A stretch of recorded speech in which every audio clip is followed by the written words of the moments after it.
students, this is K. Mujakar, lecturer in commerce. In today's video, we can discuss about the uses of derivatives in a detailed manner.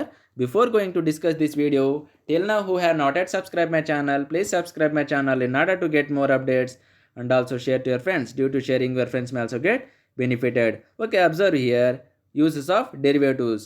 ఇక్కడ one of the most important services provided by the derivatives is to control and avoid, shift and manage efficiently different type of risk through various strategies like hedging, arbitraging, spreading అంటున్నాడు. అంటే ఏమి, ఇప్పుడు derivatives వల్ల మనకు వచ్చిన uses ఏమి, derivatives contract అనేది ఏమి, ఇది one of the most important services provided by the derivatives. ఏమి, ఇప్పుడు for example basic type of financial derivatives ఉన్నాయి. ఏవి మేజర్గా 4 types: forward, futures, options and swap contracts.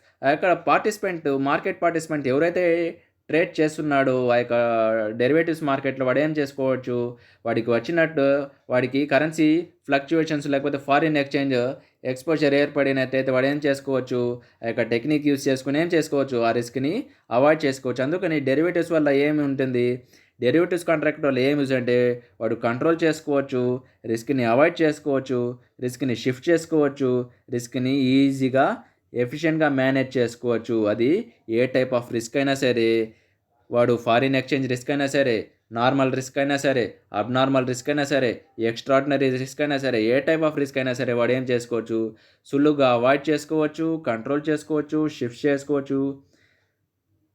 ఏ విధంగా అంటే వాడికి నచ్చినట్టు స్ట్రాటజీస్ యూస్ చేసుకొని, లైక్ హెడ్జింగ్ యూస్ చేసుకోవచ్చు. హెడ్జింగ్ అంటే ఏమి, డెరివేటివ్స్ కాంట్రాక్ట్లో ఇప్పుడు ఇక్కడ స్ట్రాటజీస్ అంటున్నాడు. ఏం స్ట్రాటజీస్ అంటున్నాడు, హెడ్జింగ్, ఆర్బిట్రేజింగ్, స్ప్రెడ్డింగ్ అంటున్నాడు. అంటే హెడ్జింగ్ అంటే ఏమి, నార్మల్గా ఈ ఏదైనా ఫార్వర్డ్ కానీ, ఫ్యూచర్స్ కానీ, ఆప్షన్స్ కానీ, స్వాప్స్ కానీ యూస్ చేసుకొని రిస్క్ని ఎస్కేప్ అవ్వచ్చు. లేకపోతే ఆర్బిట్రేజింగ్ యొక్క పద్ధతి యూస్ చేసుకొని రిస్క్ని తగ్గించుకోవచ్చు. లేకపోతే స్ప్రెడ్డింగ్ యూస్ చేసుకుని కూడా తగ్గించుకోవచ్చు అంటున్నాడు.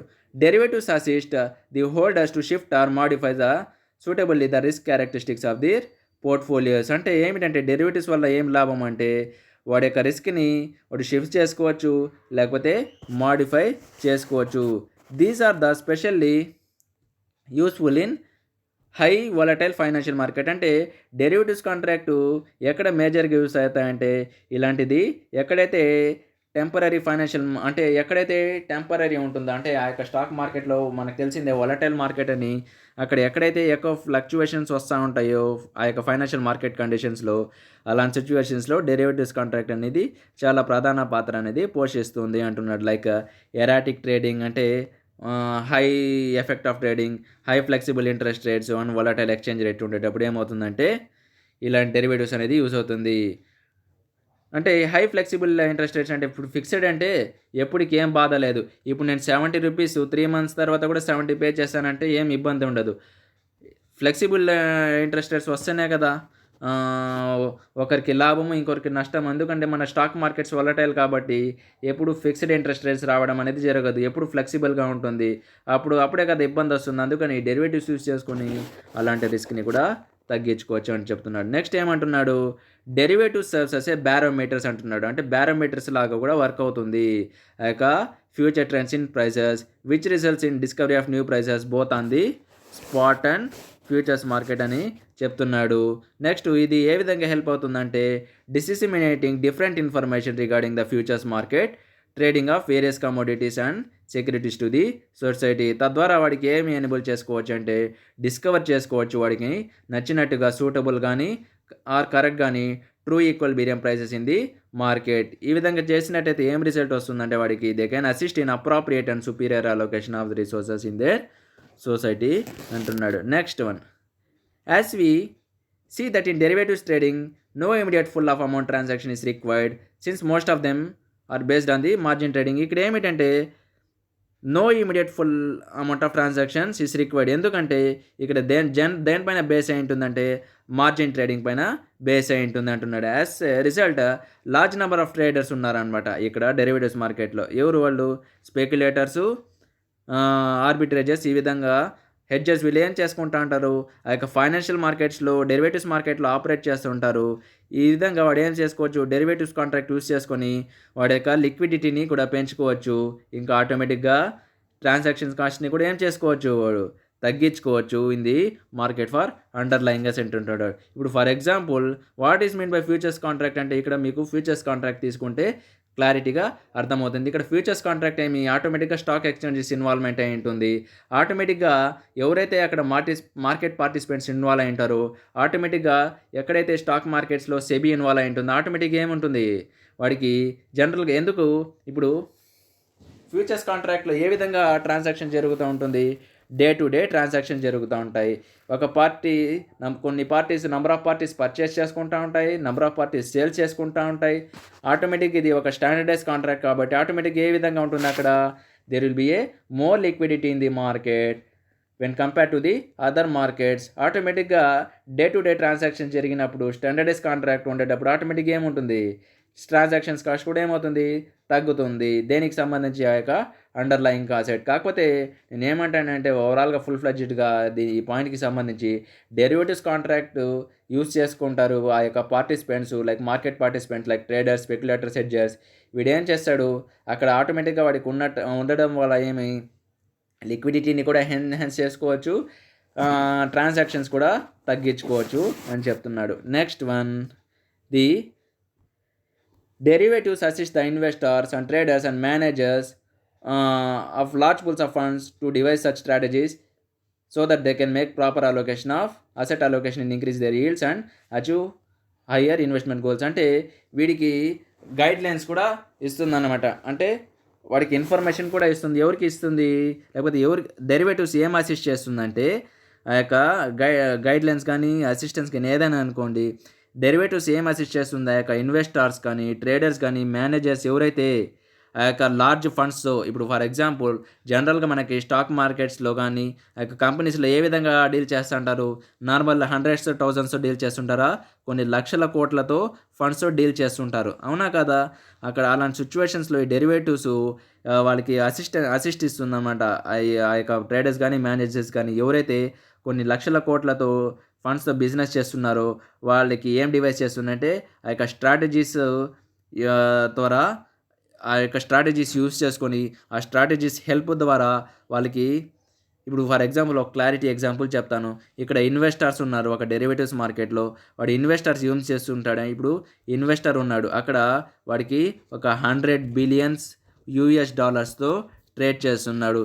ఇప్పుడు 100 బిలియన్స్ యూఎస్ డాలర్స్ అంటే ఇది నాట్ ఈజీ అమౌంట్, ఇదేం తక్కువ అమౌంట్ కాదు, ఇది చాలా ఎక్కువ అమౌంట్. ఈ డెరివేటివ్స్ ఇప్పుడు డెరివేటివ్స్ కాంట్రాక్ట్ లేకపోతే ఏమవుతుంది, ఒకవేళ రిస్క్ని వాడు బ్యాలెన్స్ చేసుకోవడాలు లాసెస్లో పడిపోతాడు. అందుకని డెరివేటివ్స్ యూస్ చేసుకుని ఆ యొక్క స్ట్రాటజీస్ ద్వారా ఇంప్లిమెంట్ చేసుకుని వాడు ఏం చేసుకుంటాడంటే తన యొక్క అసెట్స్ని ప్రాపర్గా అలోకేషన్ చేసుకుంటాడు. ఏ విధంగా అలోకేట్ చేస్తే మనకు లాభాలు వస్తాయి, ఆ విధంగా డెరివేటివ్స్ ఇన్వెస్టర్స్కి ఈ విధంగా అసిస్ట్ చేస్తుంది. ఎవరైతే large pool of funds use చేసుకుంటున్నారో ఆ యొక్క స్ట్రాటజీస్ యూస్ చేసుకొని వాళ్ళు ఏం చేసుకుంటారంటే తన యొక్క అసెట్ని ప్రాపర్ అలోకేషన్ చేసుకుంటారు, తన యొక్క రిటర్న్స్ని ఎక్కువగా ఇంక్రీజ్ చేసుకుంటాడు, ఆటోమేటిక్గా తన యొక్క ఇన్వెస్ట్మెంట్ గోల్స్ని కూడా అచీవ్ చేసుకుంటాడు.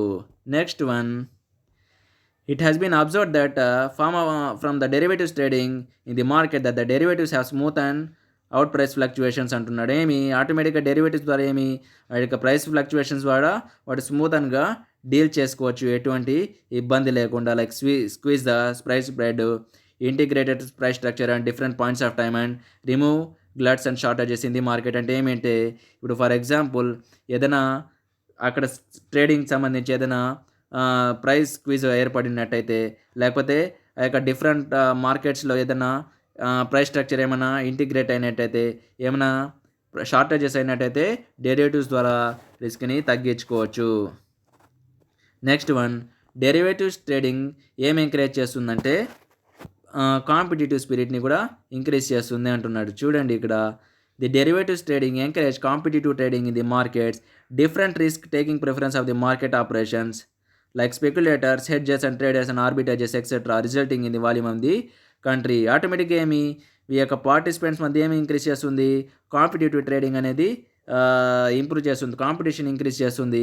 కాకపోతే దే ఆల్సో అట్రాక్ట్ యంగిస్ట్. దీని ద్వారా ఏమవుతుంది, ఈ యొక్క కాంపిటీషన్ ఏర్పడుతుంది వీళ్ళ మధ్య. వీళ్ళకి ఇప్పుడు నేను చెప్పుకున్నట్టు స్పెక్యులేటర్స్‌కి, హెడ్జర్స్‌కి, ట్రేడర్స్‌కి, ఆర్బిట్రేజర్స్‌కి ఒక్కొక్కరికి డిఫరెంట్ టైప్స్ ఆఫ్ ఆబ్జెక్టివ్స్ ఉన్నాయి. డిఫరెంట్ టైప్స్ ఆఫ్ గోల్స్ ఉన్నాయి. వాళ్ళకి నచ్చినట్టుగా వాడు ఆ సిట్యుయేషన్‌లో వాడి యొక్క స్ట్రాటజీని యూజ్ చేసి ఏమవుతుంది, లాభాలనేది సంపాదించుకుంటాడు. అదేవిధంగా అలా సంపాదించుకున్నట్టయితే ఆటోమేటిక్‌గా ఆ యొక్క కంట్రీ యొక్క వాల్యూమ్ ఆటోమేటిక్‌గా ఇంక్రీజ్ అవుతుందా లేదా? అంటే ఇక్కడ చూడండి, డెరివేటివ్స్ ట్రేడింగ్ ఆటోమేటిక్‌గా ఎంకరేజ్ చేస్తుంది, కాంపిటీటివ్ ట్రేడింగ్ అనేది ఇంక్రీజ్ చేస్తుంది. ఎక్కడ ఇంక్రీజ్ చేస్తుంది? ఫైనాన్షియల్ మార్కెట్స్‌లో ఇంక్రీజ్ చేస్తుంది. వీళ్ళు పార్టిసిపెంట్స్ ఏం చేస్తా ఉంటారు? డిఫరెంట్ టైప్ ఆఫ్ రిస్క్ వస్తుంది. ఆ రిస్క్ ప్రకారం వాడు ఏం చేసుకుంటాడు? ఆ రిస్క్‌ని ఏ విధంగా తగ్గించుకోవాలని ఆ పార్టిసిపెంట్ ఆలోచించి రిస్క్‌ని తగ్గించుకుంటాడు. ఆటోమేటిక్‌గా దీని ద్వారా ఏమవుతుంది, మన యొక్క వాల్యూమ్ కంట్రీ యొక్క వాల్యూమ్ ఆటోమేటిక్‌గా ఏమవుతుంది, ఇంక్రీజ్ అవుతుంది. తద్వారా ఆటోమేటిక్‌గా they also attract young investors and professionals and other experts who will act as a catalyst to the growth of the financial markets. ఆటోమేటిక్‌గా వాళ్ళు కూడా అట్రాక్ట్ అవుతారు. వాళ్ళని కూడా పార్టిసిపేట్ అయ్యేలాగా చేస్తారనమాట. ఫైనల్లీ ఇక్కడ గమనించినట్టయితే lastly it is observed that derivatives trading develop the market towards complete markets అంటే ఏమిటంటే, ఇప్పుడు డెరివేటివ్స్ ద్వారా ఏం చేసుకోవచ్చు అంటే, వాళ్ళు ఏం డెవలప్ చేస్తారు, కంప్లీట్ మార్కెట్ చేసుకోవచ్చు. అంటే కంప్లీట్ మార్కెట్ కాన్సెప్ట్ ఏమిటంటే ఇక్కడ చూసినట్టయితే మీకు క్లారిటీ వస్తుంది. Refers to the situation where no particular investors is better than others or pattern of returns of and additional securities are spawned by the already existing securities in it or there is no further scope of additional security. అంటే ఏమిటంటే, ఏది bin balance లేకుండా ఓవరాల్‌గా full complete ఉంటుంది. అంటే refers to the situation, A particular investor కానీ ఎవరికైనా better కాలేడు. అదేవిధంగా ఎవరు ఫుల్ ఫ్లెడ్జ్డ్‌గా కాలేడు. ఎవరికి అడిషనల్ రాదు. ఎవరికి ఆహ్, ఫుల్‌గా లాసెస్ కూడా రావు. ఒక మాటలో చెప్పాలంటే అందరికీ ఏమిటంటే, ఎవరికీ అంతగా అడిషనల్ సెక్యూరిటీస్ రావడానికి ఎక్కువగా స్కోప్ లేదు. ఇప్పుడు for example think that be ఉన్నారు. వీడికి ఎప్పుడు ఫ్యూచర్‌లో ఎప్పుడు కంటిన్యూయస్‌గా లాభాలు సంపాదించలేడు. ప్రాఫిట్స్ వస్తాయి, వీడికి కూడా ప్రాఫిట్స్ వస్తాయి. అదే విధంగా వీడికి లాసెస్ వస్తాయి, వీడికి లాసెస్ వస్తాయి. బికి కంటిన్యూయస్‌గా లాసెస్ రావు, ఏకి కంటిన్యూయస్‌గా లాసెస్ రావు. ఏకి కంటిన్యూయస్‌గా ప్రాఫిట్స్ రావు. అదేవిధంగా వీడికి కూడా కంటిన్యూస్ రావు.